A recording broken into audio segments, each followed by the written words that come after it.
What was the most important invention of the last decade in human device interfaces? I don't know the right answer to that question. I have a few speculations. One speculation is the microprocessor revolution allowed us to bring intelligence close to you, into your house, instead of being off in the network.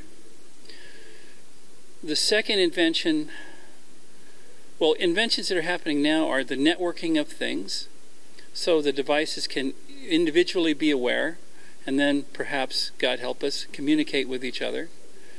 A special instance of that is Siri and other things like that that allow you to use intelligence not only in the device in your hand, but that's somewhere else, and send it back and forth. Nomenclature between 2K, 4K, 248, 496. What do all these numbers mean?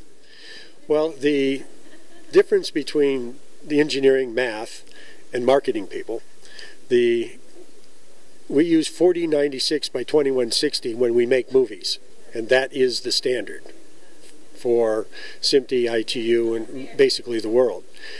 But in going into consumer world, there's the UHD, which was deemed by the CEA to be used because it's 3840 by 2160. And there's a little stretch there, but doing the engineering and math, you have to have the right number, which would be 4096.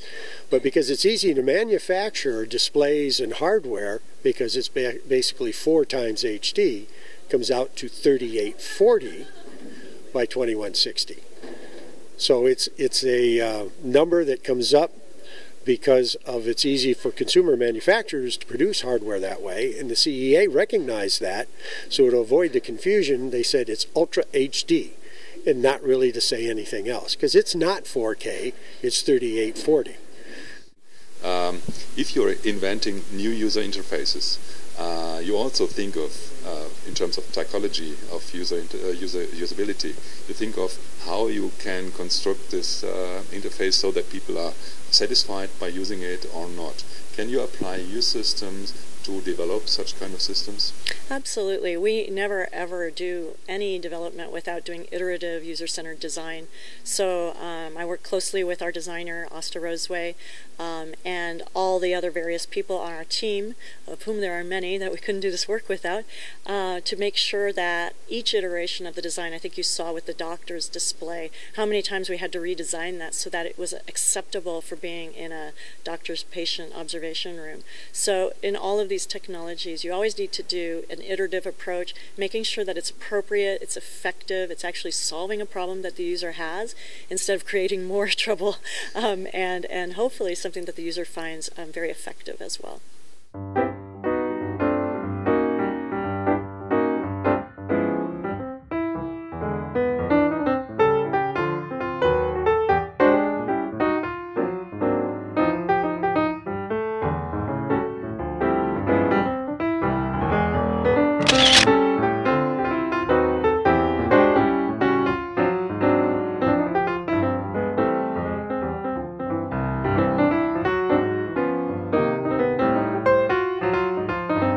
Hello everyone, Simon Sherritt here from the IEEE Consumer Electronics Society. Thanks for watching.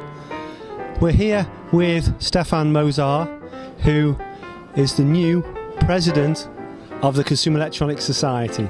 It's fantastic news. Your past role was Vice President of Conferences, and you spent a long time developing conferences. How important is it for young people to come to conferences? That's again another good question. There's two aspects of conferences. There's one, if you're in the academic world, you need to score papers. That gives you a good opportunity to get a paper on your resume. But I consider that to be the least important aspect of conference. The really important part of coming to a conference like we have here in the CE Society is your network. To survive in this fast-paced world, you need to build up a good network of people which you can maybe collaborate with, people you can sort of share ideas with. And coming to a conference, you should not just listen to the area of your expertise, you should go around and sample talks outside your area of expertise to see how you can maybe synergize, how you can learn from that, see what you can adapt from that, or maybe you can find something that in the future puts you in a different direction altogether with your career. So I think it's more a learning and networking curve than presenting papers.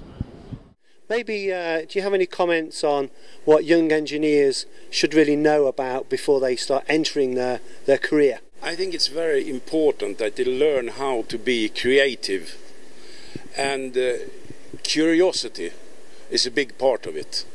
Where I come from, in Sweden, this is not taught by the education system. But I think, for instance, like in the United States, where you see there is a lot of inventions coming from, people are, want to get somewhere, and they have incentive of doing so, because they can climb on the ladder of their career. But I think curiosity and incentive is a big part of it, and never give up.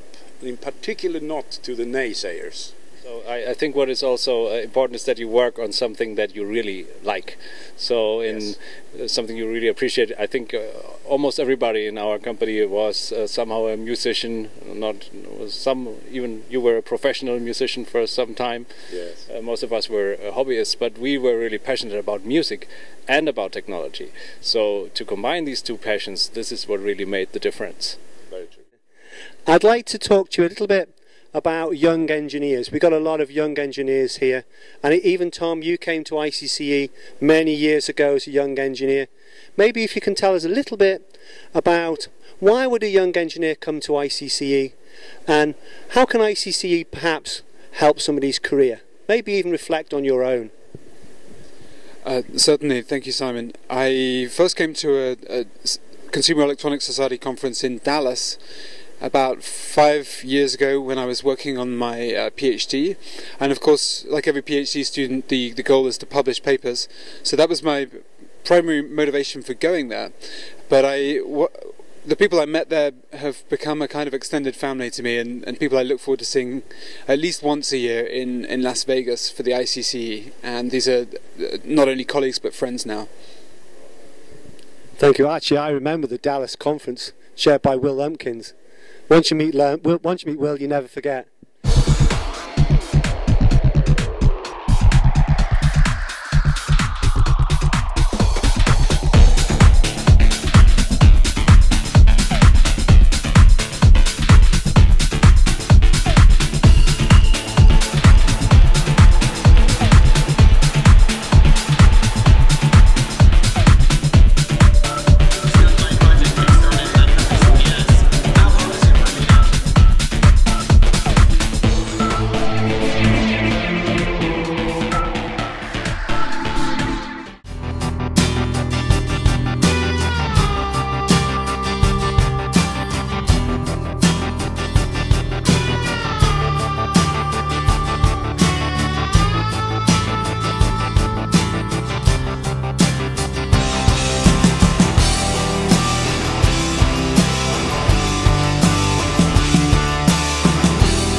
How you doing? One beer, please. What kind? Budweiser. Budweiser. There's only two kinds of beer. Yeah? Hot beer, cold beer. I'll have a Heineken. Heineken?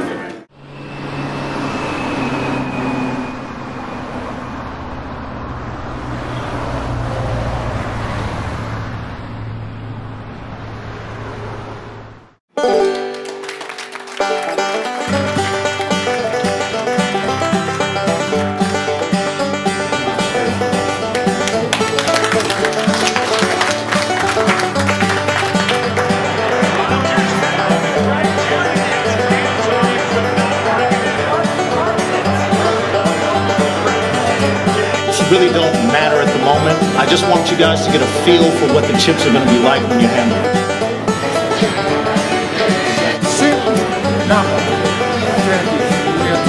Push. Yes. Drop.